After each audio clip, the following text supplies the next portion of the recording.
இப்போ வந்து சினி ஃபீல்டில் நிறைய பேர் உங்களை கலாய்ச்சிட்டே இருப்பாங்க. நிறைய பேர் யார் உங்களை அதிகமாக கலாய்ச்சது? பாண்டியராஜ் சார் தான். மெரினா ஷூட்டில் நம்ம பதிலுக்கு எதுவும் சொல்லவும் முடியாது. டேரக்டர் சார் வேறு. 3 ஃபிலிமில் தனுஷ் உங்களை கலாய்ச்சிருக்காங்களா? அது சகஜமாக நடக்கும். அது கேஷுவலாக மியூச்சுவலாக 2 பேருமே மாறி மாறி கலாய்ச்சிக்கணும்னு வச்சுக்கலாம். அவர் ஆனால் ரொம்ப கலாய்க்கலாம் மாட்டார். அப்பப்போ லேசாக தான் இருக்கும். பட் அதிகமாக கலாய்ச்சது யாருன்னு கேட்டிங்கன்னா பாண்டியராஜ் சார் தான்.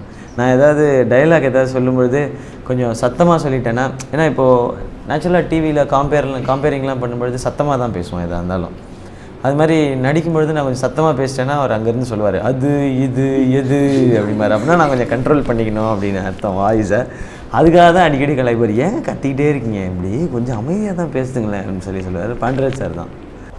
மெரினா படத்தில் இது பீச்சில் போய் உட்கார்ந்து பேசிகிட்டு இருப்பீங்க, கடலை போட்டுட்ருப்பீங்க. அப்போ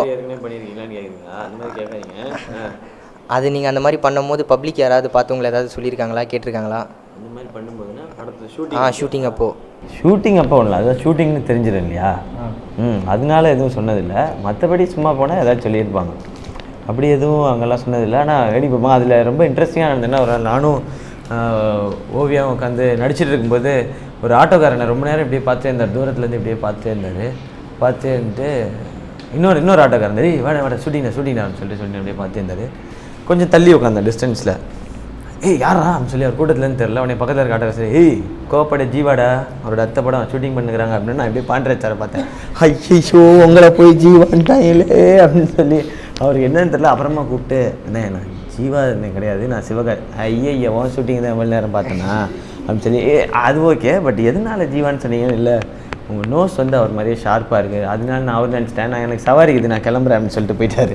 இதுதான் அங்கே நடந்த சம்பவம். பப்ளிக்கோட ரியாக்ட் பண்ணது அந்த 10-15 நாளில் கிடச்ச ஒரு மறக்க முடியாத சம்பவம் தான். உங்களுக்கு நிஜமாலே பண்ண தெரியுமா? வீலிங் பண்ண தெரியாது. அது ஆக்சுவலாக அந்த படத்தில் கமிட் ஆகும்போது ஆக்டிங் இதெல்லாம் ஓகே, வீலிங் பண்ண தெரியுமா அப்படின்னு சொல்லி பாண்டியராஜ் சார் கேட்டார். நான் வந்து சொன்னேன், காலேஜ் டைமில் பண்ணியிருக்கேன் சார், அதெல்லாம் டக்குன்னு கற்றுட்டு பண்ணிவிடுவேன் சார்னா. வெரி குட் பண்ணிவிடுங்க, ஓகே, நமக்கு இன்னும் ஒரு வாரம் டைம் இருக்குது, ஒரு வாரத்துக்குள்ளே அப்படி இல்லைன்னு கற்றுக்குங்க, ஒன்றும் பிரச்சனை இல்லைன்னு. சரி சார் அப்படின்னு சொல்லிட்டு மண்டே ஆடிட்டு போயிட்டேன். ஓகே, இன்றைக்கி வீலிங் இது பண்ண போகிறோம் பெசனரில். இன்றைக்கி வீலிங் போர்ஷன் வேணால் நான் போயிட்டு வண்டி மட்டும் சவுண்ட் வந்து நவரவே இல்லை, வண்டி ஆஃப் ஆகுது. இப்படி அவர் எப்படி திரும்பி பார்த்தா அவர் இப்படி முறைச்சிக்கிட்டே, நிறையாடா போய் சொல்லி சான்ஸ் வாங்கியிருக்கா நீயே அப்படின்னு சொல்லிட்டு. அப்புறம் வந்து சார் அப்படியே இதையே கான்செப்டாக வச்சாங்க சார், ஒரு டூப் வச்சுக்கலாமே சார் அப்படின்னு. சரி, இது நல்லா இருக்கே, அப்படியே கான்செப்ட் ஆகுன்னு சொல்லி அது அங்கே ரெடி பண்ண ஒரு விஷயந்தான். இப்போ வரைக்கும் வீலிங்லாம் தெரியாதுங்க. பைக்கை கரெக்டாக பொறுமையாக ஓட்டுவேன். 80க்கு மேலே ஓட்டினாலே எனக்கு கிடுக்கிடுக்குன்னு ஆட ஆரம்பிச்சிடும். 60-70 அழகாக ஓட்டிடுவேன். வீலிங் தான். நீ வீலிங் பண்ணுவீங்களா? உண்மை, இவர் அப்படியே 80 வருஷமாக சாம்பியன் மாதிரி வீலிங்லே நீ கேள்வியாக கேட்டுடுறது. அதுதான் படத்துலேயே டூப் போஸ்ட்டுமே, பணத்துக்கு நான் பண்ணியிருப்பேனே.